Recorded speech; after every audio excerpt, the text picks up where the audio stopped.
The twin suns of Vera 9 burned low in the sky, casting long shadows across the dusty plains. The planet was quiet, except for the occasional hum of a passing cargo ship. Amid the barren landscape, a lone junkyard sprawled like a chaotic monument of human persistence. Rusted hulls, broken engines, and odd mechanical parts were stacked high, forming towers that swayed slightly in the wind. This was Lyra Kale's domain. Lyra was not what one would call a typical space trader. She wasn't flashy, nor did she wear the expensive suits or exotic gear favored by the wealthy merchants of the sector. Instead, she wore a simple utility jumpsuit, smudged with oil and dust, and a pair of worn-out boots that had walked more kilometers than most spacecraft. Her hair, tied back in a practical braid, carried streaks of gray from both stress and determination. To most aliens, and even some humans, she looked unremarkable. Yet, behind her calm, steady eyes lay a mind that could see patterns where others only saw trash.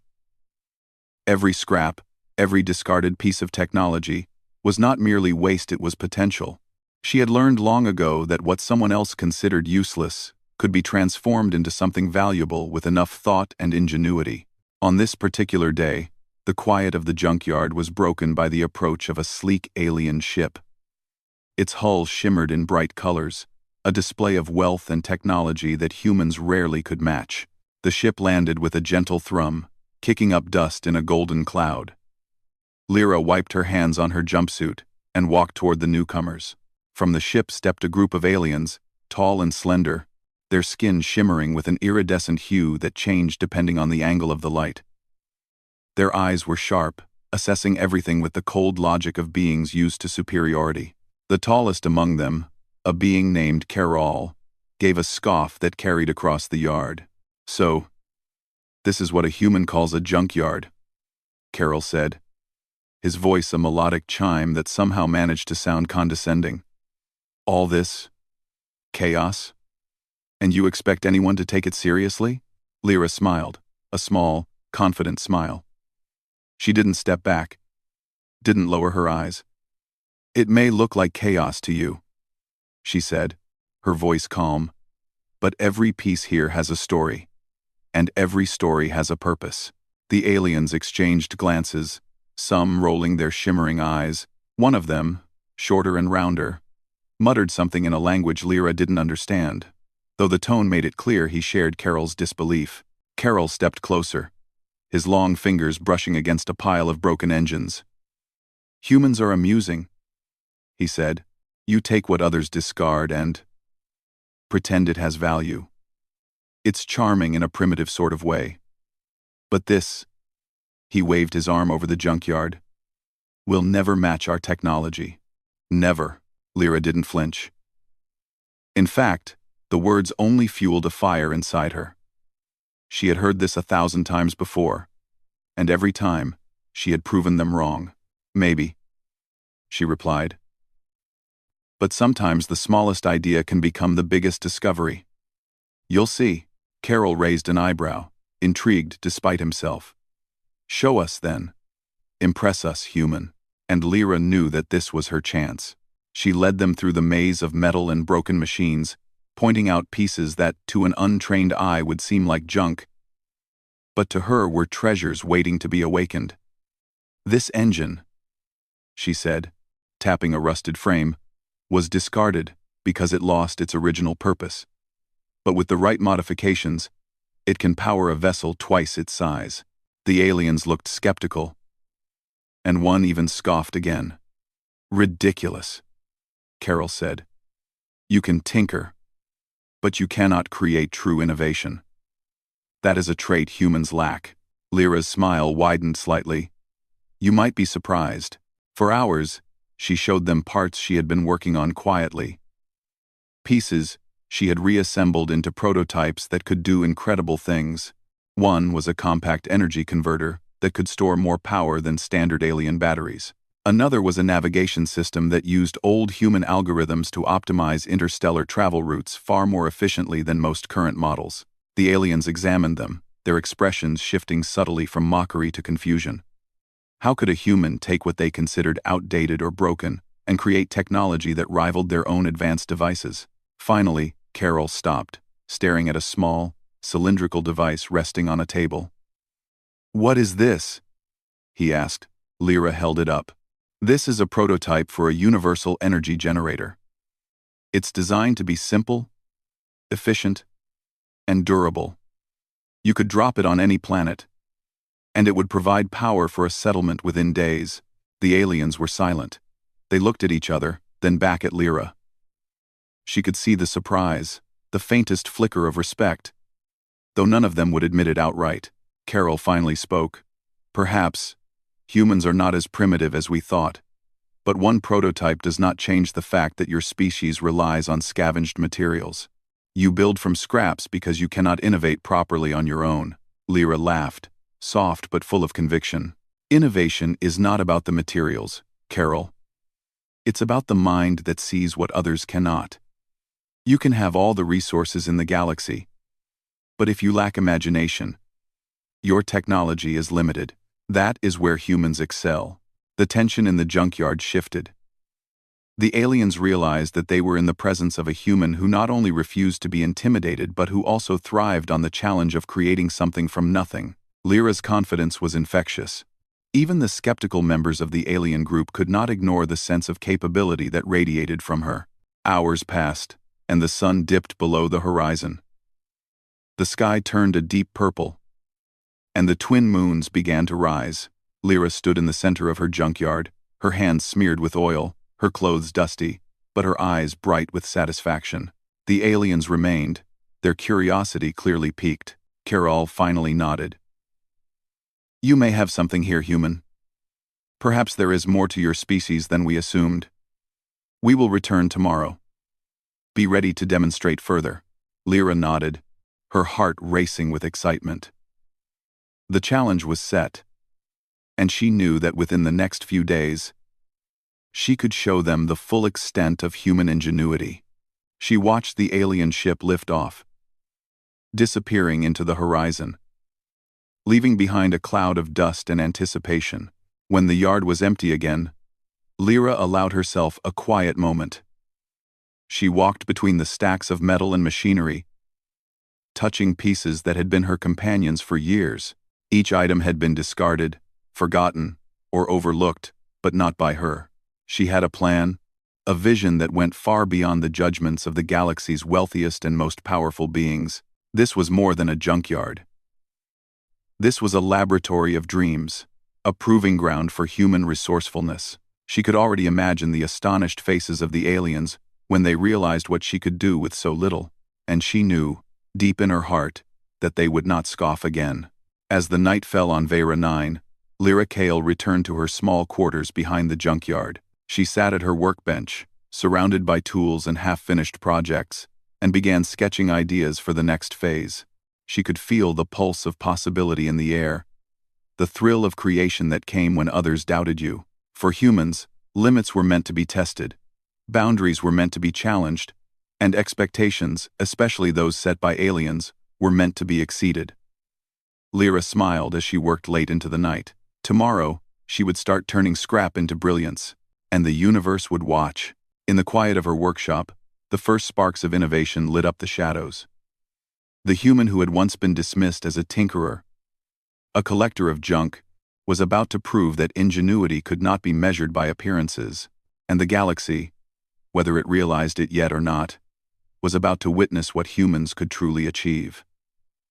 The next morning, the twin suns of Vera 9 rose slowly, casting a warm glow over Lyra Kale's junkyard.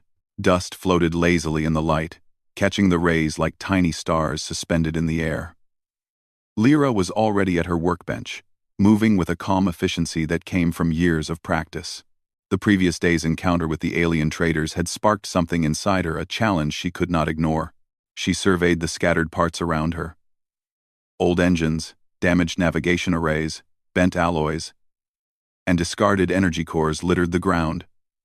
But in Lyra's mind, each one had purpose. She ran her hands over the pieces, thinking, imagining how they could fit together to form something greater than the sum of their parts. "The aliens think they're superior," she muttered to herself. tightening a bolt on a small prototype device. Let's see how superior we can be. For humans, ingenuity was a habit, a natural instinct. Lyra believed that even with limited resources, the mind could achieve wonders.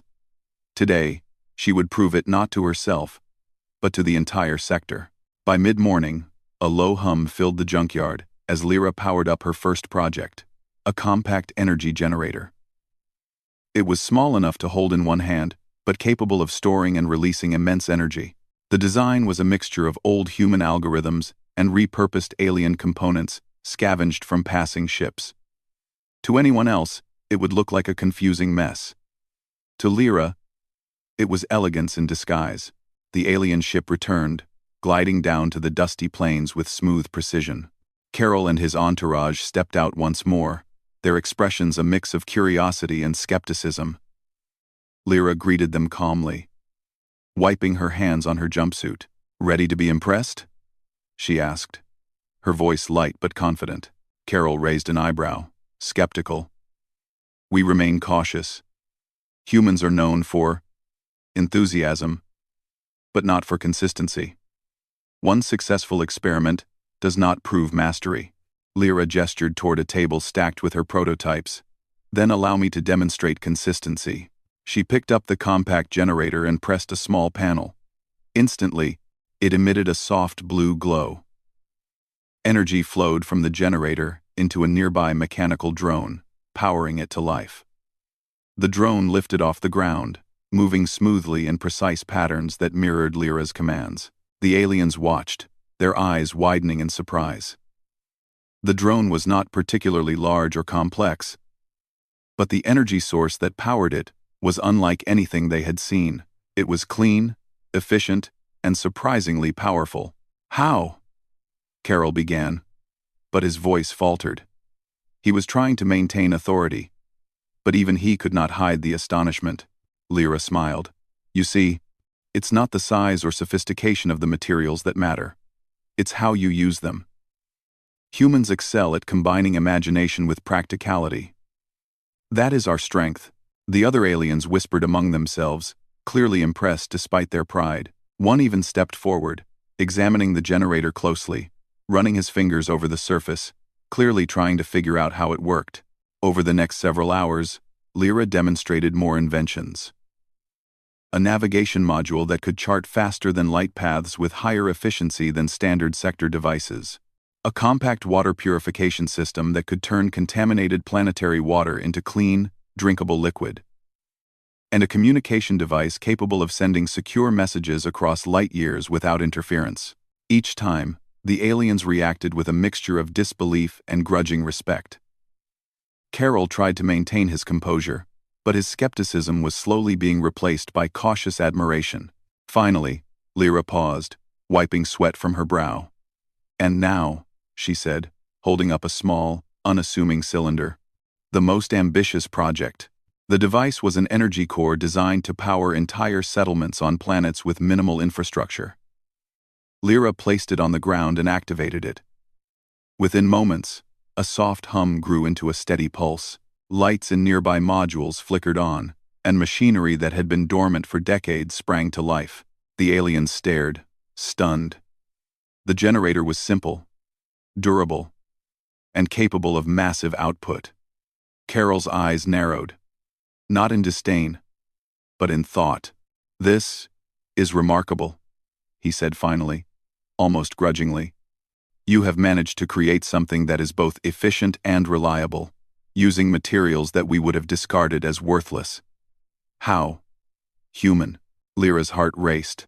This was exactly the response she had hoped for.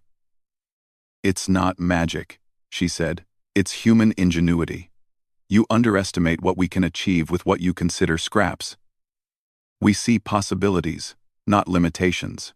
Carol studied her for a moment longer. "Perhaps there is more to humanity than we believed. You have proven skill, creativity, and intelligence. But can you scale this? Can you turn this ingenuity into something that affects the entire sector?" Lyra's eyes gleamed. "That is exactly what I plan to do." Over the next several days, Lyra worked tirelessly. Her junkyard became a hub of activity as she assembled more generators, navigation devices, and drones. She organized her small team of human assistants, teaching them to spot potential in every scrap and to experiment without fear of failure. Word of her inventions spread quickly through the sector.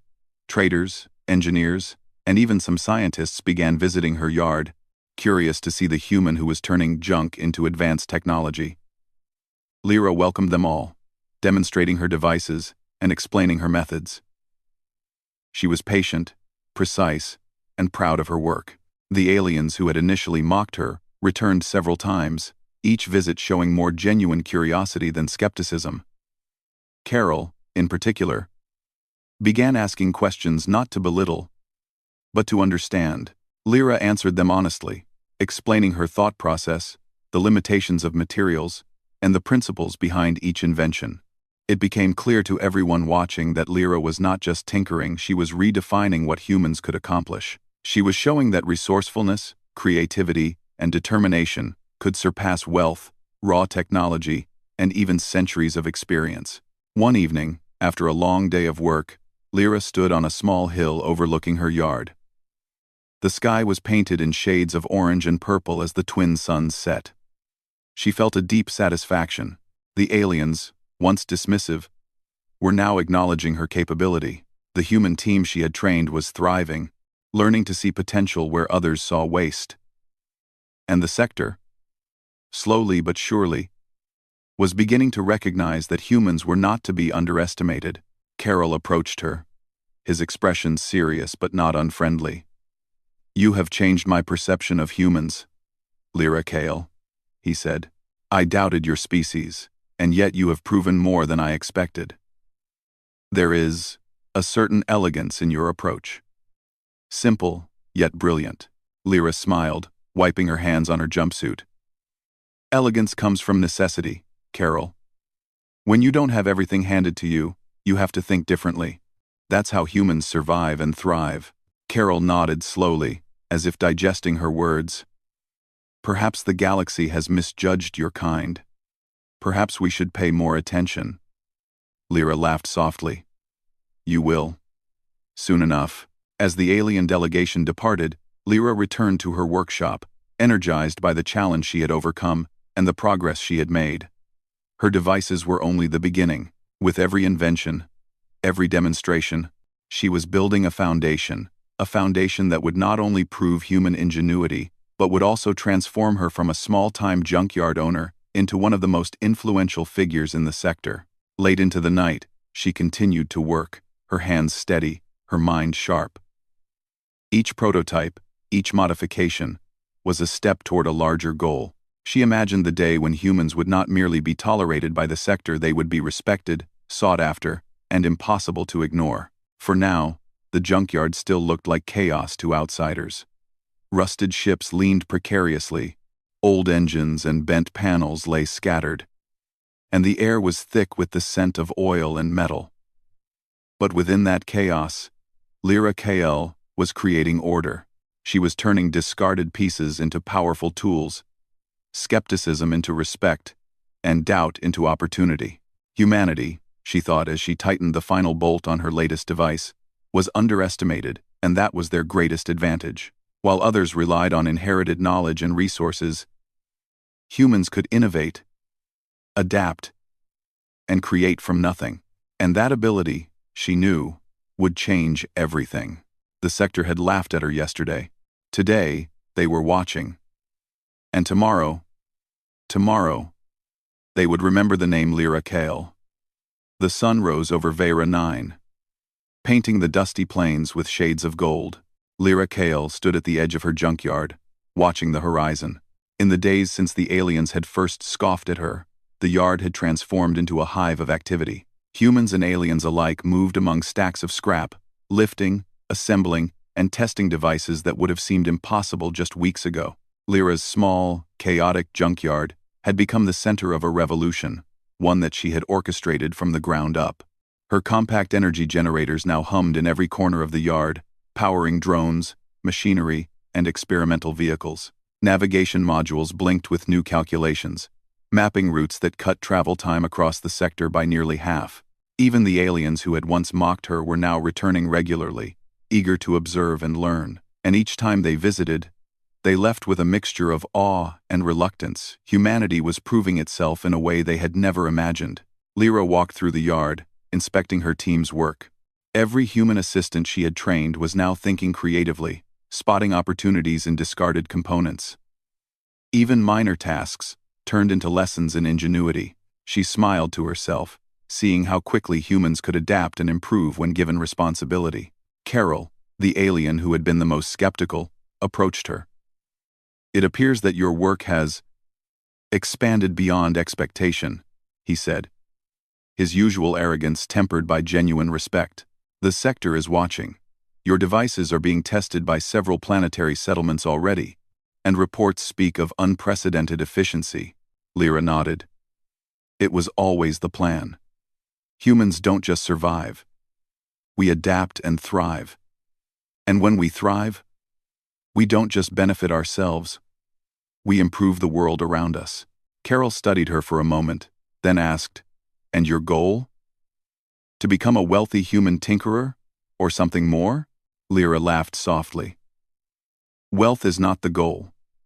Influence, opportunity, and the ability to innovate freely, that's the goal. Wealth will follow naturally if we do the work right." By midday, news of her inventions had spread even farther than she expected. Traders from distant sectors had begun contacting her, offering contracts for energy systems, navigation modules, and resource-efficient machinery. Her team worked tirelessly, assembling orders, testing devices, and preparing shipments. Each success further cemented humanity's growing reputation. Lyra had learned to manage more than just machines. She managed strategy, timing, and negotiation. Her mind worked like a computer, calculating opportunities, risks, and potential outcomes. She refused to compromise on quality, insisting that human products be reliable, sustainable, and ethically developed. Even the alien investors were impressed. Her sense of principle combined with her innovation made her not only a formidable engineer but also a respected leader. One afternoon, an alien merchant arrived with an urgent request. "Your energy generators have reduced operating costs for our mining colonies," he said, clearly eager. "We want to place a large order, thousands of units. Can your team deliver?" Lyra looked at her assistants, who had grown confident and skilled under her guidance. "We can," she replied. "And we will ensure that every unit meets our standards. Humans may work fast, but we work smart." Orders began to flow in from every corner of the sector. Lyra's junkyard had evolved into a massive workshop, filled with humming machinery, blinking lights, and organized chaos that only a human mind could navigate efficiently. Aliens who had once dismissed her as a tinkerer now competed to secure contracts, realizing that her inventions were not only innovative but also practical, cost-effective, and transformative. With each shipment, Lyra gained not just wealth but influence. She used it wisely, investing in new research, hiring more human engineers, and improving her production methods. She fostered a culture of creativity, collaboration, and resilience. Her junkyard had become a symbol of human potential, a place where imagination and hard work created results that no alien technology could match. One evening, after a particularly long day of coordinating deliveries, Lyra stood on a small balcony overlooking the bustling yard. The sky was painted in shades of purple and silver as Vera 9's twin moons rose. She watched humans and aliens working side by side, each learning from the other, each contributing to a growing legacy of innovation. Carol appeared beside her, a rare smile on his face. "I underestimated humans," he admitted. "We thought you relied on scavenging and luck, but you have shown strategy, creativity, and leadership. Your species is formidable." Lyra turned to him, her eyes bright. "Formidable? Yes, but only because we adapt. We take what we have and make it more. We see opportunities where others see waste. That is why humans cannot be ignored." Carol nodded, impressed. "It seems the sector has learned that lesson now. And yet, I suspect there is more to come. You are not finished, are you?" "No," Lyra said firmly. "This is just the beginning. Humans are capable of more than anyone realizes. We don't wait for permission. We create our own destiny. And the sector will follow our lead. Weeks passed, and Lyra's influence spread even further. Entire colonies adopted her energy generators, navigation systems, and resource-saving devices. Her human engineers traveled to different planets, teaching new teams to see opportunity in discarded materials, to experiment bravely, and to innovate responsibly. The sector began to recognize humans not as simple scavengers but as inventors, problem solvers, and leaders in ingenuity. With every success, Lyra's wealth grew, but she remained grounded. Her junkyard, now a sprawling campus of innovation, retained its rough charm. Rusted engines and metal scraps were still visible among the state-of-the-art devices, a reminder that greatness often begins in humble places. One day, a young human apprentice approached Lyra, holding a small, unfinished device. "Miss Kale," he said nervously, "do you really think humans can change the galaxy?" Lyra looked at him, smiling. "We already are," she replied. "Every invention, every solution, every human willing to try these are the steps that shape the future. Humans have always been underestimated, and that's our greatest strength. We prove them wrong, one idea at a time." The apprentice's eyes widened. "So, it's true we can make a real difference?" "Yes," Lyra said firmly. "And we will." By now, the sector was buzzing with tales of the human who turned a junkyard into a powerhouse of innovation. Aliens who had once sneered now sought her guidance. Humans admired her leadership. And Lyra's name was spoken with respect in trade hubs across the galaxy. Her wealth was significant, yes, but her true achievement was the transformation of perception, the realization that humans were not to be underestimated. As Lyra walked through her yard, inspecting a batch of newly completed energy generators, she paused to watch a team of humans assembling drones designed for disaster relief on a distant planet. She could see their focus, their creativity, and the spark of determination that drove them to succeed. These were the people she had trained, inspired, and guided. And together, they were changing the galaxy, one innovation at a time. That night, after the last shipment had left and the yard was quiet again, Lyra sat at her workbench. She looked around at the organized chaos, the humming devices, and the glowing screens. The journey from a humble, scoffed-at junkyard to the center of sector-wide innovation was complete, but her mind was already racing ahead. The galaxy had finally recognized humans as more than underdogs. They had seen what Lyra and her team could accomplish with nothing but imagination, resourcefulness, and determination. And in that recognition lay the most powerful currency of all: respect, influence, and the ability to shape the future. As she leaned back, watching the twin moons shine over Vera 9, Lyra Kale felt a deep sense of satisfaction. The aliens who had once laughed now sought advice. Humans across the sector were inspired to innovate, and her junkyard, once a place of discarded metal and forgotten dreams, had become a symbol of human potential. For humanity, Lyra thought, being underestimated was not a weakness, it was an opportunity, and humans would continue to seize every opportunity, turning doubt into triumph, scarcity into innovation, and challenges into achievements. The sector had scoffed. The sector had doubted. And now, the sector watched in awe. Lyra Kale smiled, her eyes reflecting the light of the moons. The human who had begun with scraps had become one of the wealthiest and most influential figures in the sector, not through luck, not through brute force, but through the power of ingenuity, perseverance, and the unwavering belief that humans could rise above any challenge. And this was only the beginning.